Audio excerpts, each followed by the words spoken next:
बाला साहेब ठाकुर को पचरा गला जे शिवसैनिक माने जाइकरी भांगी बाबरी मस्जिद से सेतबेले हसिकरी गर्वर सह कहते जदि बाबरी मस्जिद की भंगा जाइछि ताहले मु गर्वित आउ जदि शिवसैनिक माने भांगी जदि तापाई मु बहुत गर्वित। महाराष्ट्र मुंबई रो जो बीएमसी रो तार बजेट होछि 74,000 कोटी टका 74,000 कोटी टका सेटा पाकिस्तान रो बजेट ठारो अधिक। से बृहन मुंबई म्युनिसिपल कॉर्पोरेशन उपरे ठाकरे परिवार रो पकड़ थिला। Never once you have actually shown any sympathy for Hindus. I am a Hindu, a mad Hindu. I am not idiot. जय जगन्नाथ दर्शक बंधु, आज गोटे नुआ topic Brihan Mumbai municipal corporation election आउ तार इम्पैक्ट। वर्तमान सारा देश रे से जो महाराष्ट्र बीएमसी इलेक्शन होता तार चर्चा चली। जो देखा जाए Maharashtra total 29 T municipal corporation अच्छे और पाखापाखि 23 T BJP Bharatiya Janata party एवं शिवसेना जोटा को शिंदे लीड करचंती से पाखापाखि 23 टारे पूरा संख्यागरिष्ठता पाइचंती। आउ सबुठु चांचल्यकर खबर है जो बृहन मुंबई म्युनिसिपल कॉर्पोरेशन जोटा बीएमसी जोटा कह जाए महाराष्ट्र मुंबई रो जोटा म्युनिसिपल कॉर्पोरेशन ता देहरे मध्य से माने 227 टारू 118 टी सीट जीतिछन जेतेबेले कि 114 टी सीट दरकार से माने 118 टी सीट जीतिछन। कोन पई यार महत्व एते अधिक आपण जे देखिबे महाराष्ट्र मुंबई रो जो बीएमसी रो तार बजेट होछि 74,000 कोटी टका 74,000 कोटी टका सेटा पाकिस्तान रो बजेट ठारो अधिक। आउ तापर जे द्वितीय बीएमसी कहार आसुची तापर होछि बेंगलुरु रो होछि 19,000 कोटी टका। तृतीय रे दिल्ली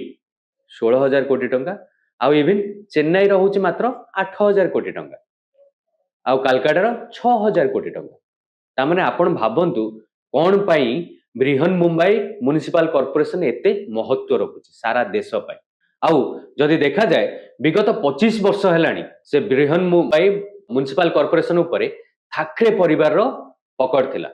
से विगत 25 वर्ष हेलानी तांकर जो मेयर होउथले सेटा सब बड़े शिवसेना रे ही होउतले वर्तमान किंतु सेटा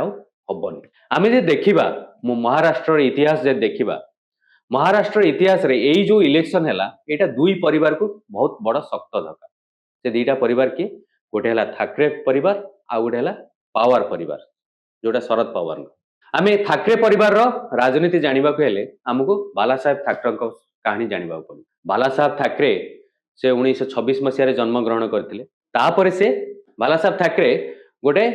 न्यूज पेपर थला द फ्री प्रेस जर्नल पाई कार्टून करूथिले। कार्टून माने व्यंगचित्र करूथिले आउ तांको व्यंगचित्र गुडा बहुत तीक्ष्ण थिला। माने से पॉलिटिकल जो करप्शन होची जो भ्रष्टाचार जो शासन रे अमलातंत्र रे जो भ्रष्टाचार ताकू पूरा निखुण भाबे देखौथिले जोटा कि मुंबई वासींकर पूरा तांको हृदय स्पर्शी होतला। आउ समस्त तांको जानिथिले तांको जेते धमक देले भी कारण बहुत समय कार्टूनिस्ट मान को बहुत धमक दिया जाए से कौन से धमक को भ्रुक्षेप करनथिले। तापरे 1960 मसीह रे से कौन कले ना निजर गोटे मैगजीन कले मर्मरिक नाम रे गोटे व्यंग मैगजीन पब्लिश करबा आरंभ कले। आउ तापरे से कौन कले ना धीरे धीरे महाराष्ट्रियन तांको स्वर उत्तोलन करबा आरंभ से कहले जेते फैक्ट्री महाराष्ट्र अछि सबुथरे प्रथम मुंबई कर अधिकार से नहीं तांकर पॉलिटिकल कैरियर आरंभ हैला एवं 1966 मसीह रे से शिवसेना स्थापन कले। से 1966 मसीह शिवसेना स्थापन कले प्रथमे शिवसेना फोकस कौन थिला ना मुंबई कर को रोजगार मिलू आउ मुंबई रे जतिक जहा अछि इकोनॉमिकल ग्रोथ तार प्रथम अधिकार मुंबई कर। मात्र किछि समय पर से उपलब्धि करबा को चाहिए जे नहीं खाली मुंबई कर कथा चिंता कले मु पूरा देश रे जाई परिबे नाही तेणु से मुंबई कर रु शिफ्ट हेई हिंदुत्व आड़ को बढ़ाइले आउ से सेथरे मध्य बहुत सफल हेले। 1992 मसीह रे जतले राम मंदिर भंगा गला आउ सेठी मध्य शिवसेना रो बहुत बड़ हाथ थिला। आउ जेतेबेले गोटे न्यूज चैनल रे बाला साहेब ठाकुर को पचरा गला जे शिवसैनिक माने जाइकरी भांगी बाबरी मस्जिद से सेतेबेले हसिकरी गर्वर सह कहते जदि बाबरी मस्जिद की भंगा जाइछि ताहाले मु गर्वित आउ जदि शिवसैनिक माने भांगी जदि तापाई मु बहुत गर्वित। आपको अभी ताजा उदाहरण देता हूं। जब 6 दिसंबर को अयोध्या में बाबरी मस्जिद का ढांचा गिराया गया तो शिवसेना ने सबसे आगे जाकर के झंडा गाड़ दिया, हमने गिराया और उसको बड़े गौरव से उसको ओन किया। गौरव तो है ही बिल्कुल, इसमें कोई शर्म की बात नहीं है। मैंने तो कहा दिया, साफ कह दिया। आप ये मानते हैं ये बाबरी मस्जिद गिराने दी गई है, इसके नीचे हमारा जो टेम्पल था, मंदिर था राम का, वो हमने ऊपर लाया। वो जो ढांचा था वो मंदिर था क्या मस्जिद था? और ढांचा में तो काफी चीजें ऐसी थी कि हमारे हिंदू की संस्कृति इसमें डर गई थी, छुपी गई थी। जो गिराया वो मंदिर था या मस्जिद था बाला साहब? मैं तो गया नहीं था। जो कि इभिन आंकर बहुत स्तब्ध हो जाते एभली बेबाक कथा शुणिक आंकर स्तब्ध हो जाते सेटा थिला बाला साहेब पूरा जो रोकठोक कथबार्ता से केबे पछ कौन कथा कहबारे लज्जा करू नथिले से केबे स्क्रिप्टेड भाषण पढ़ु नथिले से जहाँ मन को आसला सेटा कहूतिले इभिन सोनिया गांधी एगेंस्ट रे से कहते जे सोनिया गांधी को केबे भारतर प्रधानमंत्री हबाकू देबेनी आउ जेतोळे 1992 मसिया रे बाबरी मस्जिद रो ध्वंस पर जेतोळे मुंबई अटैक हेतिला से मध्य सेठी बहुत हिंदू सपक्ष रे आसी बहुत आंदोलन करथिले बा बहुत मारपीट हिंसा मध्य करथिले आ से सेति पई केबे पछगुंचा मध्य देई नथिले फाइनली 1995 रे शिवसेना और बीजेपी रो सरकार आसिला महाराष्ट्र रे आ जेतोळे शिवसेना और बीजेपी रो सरकार महाराष्ट्र रे आसिला मनोहर जोशी हेले तांकर मुख्यमंत्री मात्र जदि देखा जाए प्रकृत शासन चलथला मातोश्री रे बाला साहेब ठाकरे बिना चीफ मिनिस्टर हेई से सुप्रीम चीफ मिनिस्टर थिले से जहा कहउथिले ता होउथला आपण माने देखिथिबे गोटे मूवी आस्तला अमिताभ बच्चन कर सरकार ता धरे सेटा किछि अंश रे प्रभावित बाला साहेब ठाकरे ठारू प्रभावित बोली कुआ जाए आउ जेतोळे एक्चुअली बाला साहेब ठाकरे को 1992 मसिया दंगा पई गिरफ्तार करा गला से जो आसीथिला भ्यान बाला साहेब ठाकरे को नेइकरी जीवा पई अरेस्ट करिकरी से भ्यान रे मुख्यमंत्री मनोहर जोशी मध्यम बसिकरी जाइथिले जेल पर्यंत आ ठारो बड़ पावर रो कोनोसी आउ कोनोसी एग्जांपल हेई न पाए ये होची सुप्रीम पावर आउ बिना बाला साहेब करो इशारा रे महाराष्ट्र किछि हेई पानथला से निजुको एते शक्तिशाली करथि तांकर जदि तांकर पुओ हेले उद्धव ठाकरे तांकर पुत्र हेले राज ठाकरे तांकर जदि दायाद किए थिला राजनैतिक दायाद कुआ जाए से होउचंती राज ठाकरे कारण राज ठाकरे को कथा स्टाइल कथावार्ता शैली संपूर्ण रूपे बाला साहेब ठाकरे सहित मिसी जाउथला आउ मात्र बाला साहेब ठाकरे 2003 रे कोन कले ना से तळे नेक्स्ट जनरेशन तांकर घोषणा कले से कोन कले ना निज पुओ उद्धव ठाकरे को शिवसेना रो वर्किंग प्रेसिडेंट घोषणा कले जो थरे राज ठाकरे क्षुब्ध हेले एवं 2006 रे से शिवसेना छाड़ी से महाराष्ट्र नवनिर्माण सेना निर्माण कले एने छाड़ंतु फाइनली 2012 रे नवेम्बर 17 तारिख रे बाला साहेब ठाकरे देहांत हल बाला साहेब ठाकरे मृत्यु पर उद्धव ठाकरे कौन कले ना शिवसेना को हिंदुत्व आइडियोलॉजी रु दूर को नबा को चेष्टा कले कारण से संजय राउत को भली चाटुकार मध्य शिवसेना जोग दे सारथिले से कौन कले ना सेतबेल को धीरे धीरे कौन हैला ना महाराष्ट्र रे जो बीजेपी छोट भाई रो रोल निभौतला से बड़ भाई हवा आरंभ कर जेतला जेतला इलेक्शन हैला रिजल्ट आसिला सेतबेले बीजेपी को अधिका वोट मिलिबा आरंभ हो जाय जोटा कि मध्य उद्धव ठाकरे को पई गोटे चिंतार विषय था जेतबेले 2019 रे इलेक्शन रे बीजेपी आउ शिवसेना मिसिकरी जितिले सेतबेले संजय राउत कौन कले ना गोटे मंतव्य देले जे उद्धव ठाकरे को मुख्यमंत्री करा जाओ मात्र जदि देखा जाए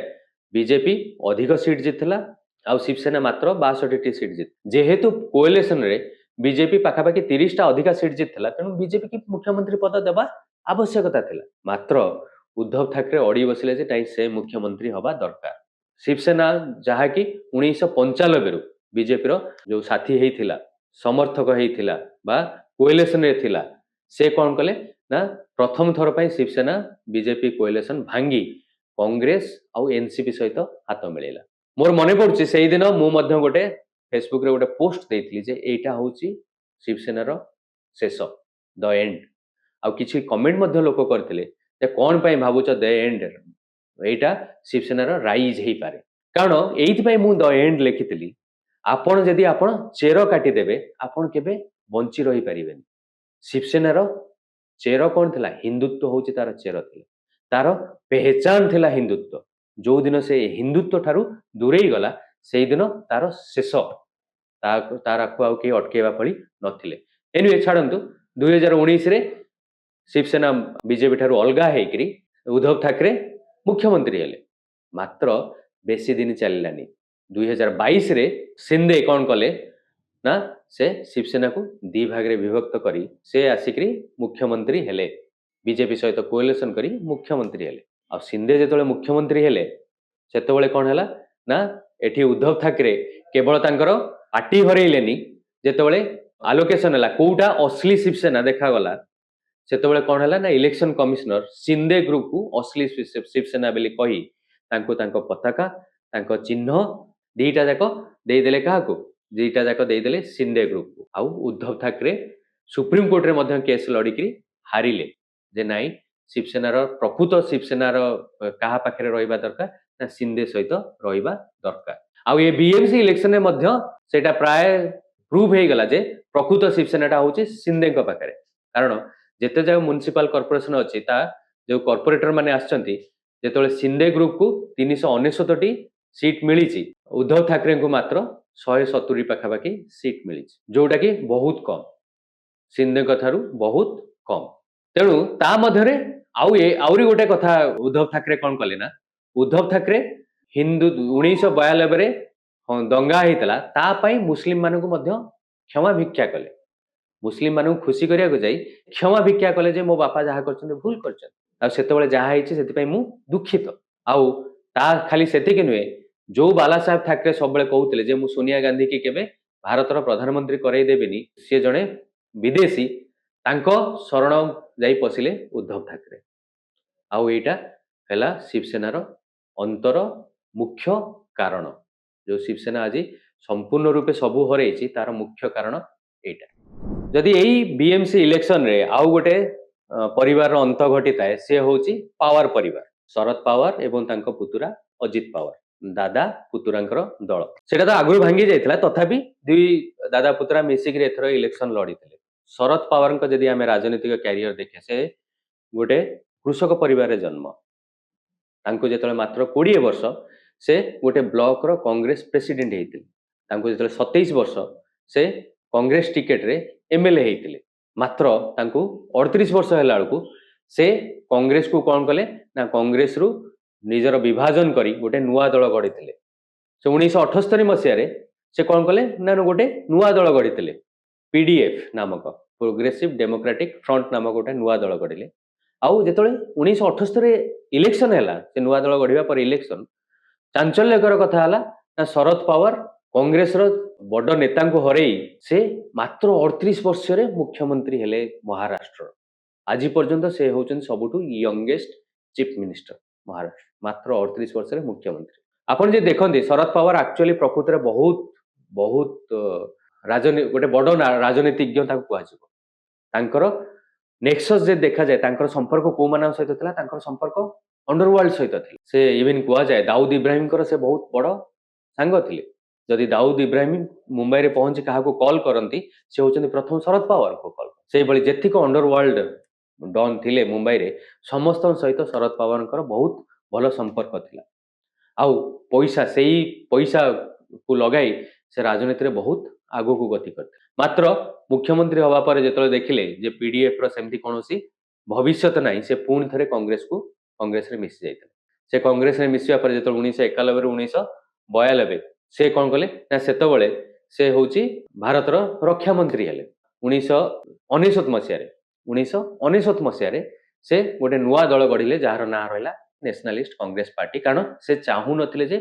सेम सोनिया गांधी भारतर प्रधानमंत्री होन सोनिया गांधी विरुद्ध रे विक्षोभ करी से एनसीपी गठन कले आउ तापर कोन हला इलेक्शन पर मात्र से कौन कले ना पुणी कांग्रेस सहित मिसी 2004 ରୁ 2014 भारतर कृषि मंत्री रहिले तांको पाखापाखि तापर 2014 पर 2019 पर्यंत प्राय लोक तांको भूलिबा आरंभ कर जाइथिले मात्र 2019 रे जेतोळे इलेक्शन हैला सेतोळे जो उद्धव ठाकरे बीजेपी ठारू अलगा हेले सेतोळे शरद पावर हेले से कुआगला जे तांको से चाणक्य नीतिटा शरद पावर कर थिला तेणु शरद पावर पुणी पावर को आसिकरी कौन कले ना उद्धव ठाकरे चीफ मिनिस्टर हेले आउ से जो महागठबंधन हेतला ता बदरे से गोटे दल हेकी रहिले एवं शासन चलिला मात्र जे देखा जाए शरद पावर को किछि लोक कहंती जे से भारतर राजनीतिर चाणक्य मु तांको चाणक्य मानेनी कारण सेम ये जो 1999 मसीह रे एनसीपी गढ़ी से 1999 मसीह आउ मध्य दुईटी दल भारत रे गढ़ा गोटे हला बिजू जनता दल ଯାହାର ମୁଖ୍ୟ ନବୀନ ପଟ୍ଟନାୟକ ଏକା ଥରରେ 24 ବର୍ଷ ମୁଖ୍ୟମନ୍ତ୍ରୀ ରହିଲେ। ଆଉ ମାତ୍ର 70 ଦିନ ହେଇଥିଲେ ସେ ଭାରତର ରେକର୍ଡ ମଧ୍ୟ କରିଥାନ୍ତି ସବୁଠୁ ଲଙ୍ଗେଷ୍ଟ ସର୍ଭିଂ ଚିଫ ମିନିଷ୍ଟର ହିସାବରେ। ଛାଡ଼ନ୍ତୁ ସେ କଥା। ତାପରେ ଆଉ ଗୋଟେ ମଧ୍ୟ ଦଳ ଗଢ଼ା ହେଇଥିଲା ଟିଏମସି। ମମତା ବାନାର୍ଜୀ ଗଢ଼ିଥିଲେ ଟିଏମସି। ମମତା ବାନାର୍ଜୀ ତିନି ଥର ମୁଖ୍ୟମନ୍ତ୍ରୀ ରହି ସାରିଲେଣି। ମାତ୍ର ଶରଦ ପାୱାରଙ୍କର ଆଚିଭମେଣ୍ଟ କ'ଣ ନା ଏନସିପି କେବେ ନିଜ ବଳରେ କେବେ ଶାସନକୁ ଆସିପାରିଲା ନାହିଁ। ଆଉ ଯୋଉ ହେଲା ତାଙ୍କର ସେ ଯୋଉ ମିଶିକିରି ଗଠବନ୍ଧନ ମଧ୍ୟ କରିଥିଲେ ସେ ସରକାର ମାତ୍ର 3 ବର୍ଷ ଚଳେଇ ପାରିଲେ। ଯେତେବେଳେ କି ଉଦ୍ଧବ ଠାକରେ ଆଉ ଶିବସେନା ବିଖଣ୍ଡିତ ହେଲା ସେ ଅଟକେଇ ପାରିଲେ ମଧ୍ୟ ନାହିଁ। ତେଣୁ ଆଉ ଏ ଯୋଉ ବିଏମସି ଇଲେକ୍ସନ ହେଇଛି ଶରଦ ପାୱାରଙ୍କୁ ମାତ୍ର ଗୋଟିଏ ସିଟ୍। ଅବଶ୍ୟ ଚାରିଆଡ଼େ ମହାରାଷ୍ଟ୍ର ପୁରା ମହାରାଷ୍ଟ୍ର ଯଦି ଦେଖାଯାଏ 170ଟି 169 ପାଖାପାଖି ସିଟ୍ ମିଳିଛି। ଆଉ କିନ୍ତୁ ଏଇଟା ତାଙ୍କର ଶେଷ। ବିଏମସିରେ ମାତ୍ର ଗୋଟିଏ ସିଟ୍ ବ୍ରିହନ ମୁମ୍ବାଇ ମ୍ୟୁନିସିପାଲିଟି କର୍ପୋରେସନରେ ଶରଦ ପାୱାରଙ୍କୁ ମାତ୍ର ଗୋଟିଏ ସିଟ୍ ମିଳିଛି। ଅଜିତ ପାୱାରଙ୍କୁ 2ଟି ସିଟ୍ ମିଳିଛି। ତେଣୁ ଏଇଟା ଶେଷ। ପାୱାର ଫ୍ୟାମିଲିର ଶେଷ ଆଉ ଠାକରେ ଫ୍ୟାମିଲିର ମଧ୍ୟ ଶେଷ। ଆଉ ଏଇ ଯୋଉ 74,000 କୋଟି ଟଙ୍କା ସକାଶେ ଦାବା ଚାଲିଛି ଆପଣମାନେ ଯେ ଦେଖିବେ ଇଭିନ୍ ଏବେ ବି ମଧ୍ୟ ସଞ୍ଜୟ ରାଉତ କହୁଛନ୍ତି ଯେ ନାଇଁ ତଥାପି ଉଦ୍ଧବ ଠାକରେ ବିଏମସି ର ମେୟର ଗଢ଼ିବେ। ଏଗୁଡ଼ା ସବୁ ବକୱାସ କଥା। ଯଦି ସେମିତି କିଛି ନା କ'ଣ ନା ଶିନ୍ଦେ ବିଜେପି ମଧ୍ୟରେ ଡିଫରେନ୍ସେସ୍ ଅଛି ସେଇଥିପାଇଁ ଉଦ୍ଧବ ଠାକରେ ପୁଣି ଗଢ଼ିବେ ଆଉ ଶିନ୍ଦେ ଆସିକିରି ମିଶି ପାରନ୍ତି। ଏଗୁଡ଼ା ସବୁ ବକୱାସ କଥା କାରଣ ମୁଁ ଏ କଥାରେ ବିଶ୍ୱାସ କରେନି। ଯଦି ସେଇଟା ସତ ହେଇଥାନ୍ତା ଦେବେନ୍ଦ୍ର ଫଡନାଭିସ 2 ଦିନିଆ ଫରେନ୍ ଗସ୍ତ ଦାଭୋସକୁ ଯାଇନଥାନ୍ତେ। ସେ ବର୍ତ୍ତମାନ ଦାଭୋସ ଯାଇଛନ୍ତି। 2 ଦିନିଆ ଫରେନ୍ ଗସ୍ତରେ ଯାଇନଥାନ୍ତେ। ତେଣୁ ଯାହା ଇନଫ୍ୟାକ୍ଟ ଖବର ମିଳୁଛି ଯେ ଉଦ୍ଧବ ଠାକରେଙ୍କର ଯୋଉ ଶିବସେନା ତା ଦେହରେ ବିଭାଜନ ହବାର ସମ୍ଭାବନା ଅଛି। କିଛି କର୍ପୋରେଟର ତାଙ୍କର ମୋବାଇଲ ସୁଇଚ୍ ଅଫ୍ ଅଛି। ତେଣୁ ଦର୍ଶକ ବନ୍ଧୁ ଆମେ ଯୋଉ ପୁରା ମହାରାଷ୍ଟ୍ର କାହାଣୀ ଦେଖିଲେ ତା ଦେହରେ ଆମେ କ'ଣ ଶିଖିଲେ ନା ଆପଣ ଯଦି ଆପଣ ରୁଟ୍ ଯୋଉଟା ଚେର ତାଠାରୁ ବାହାରକୁ ଯିବେ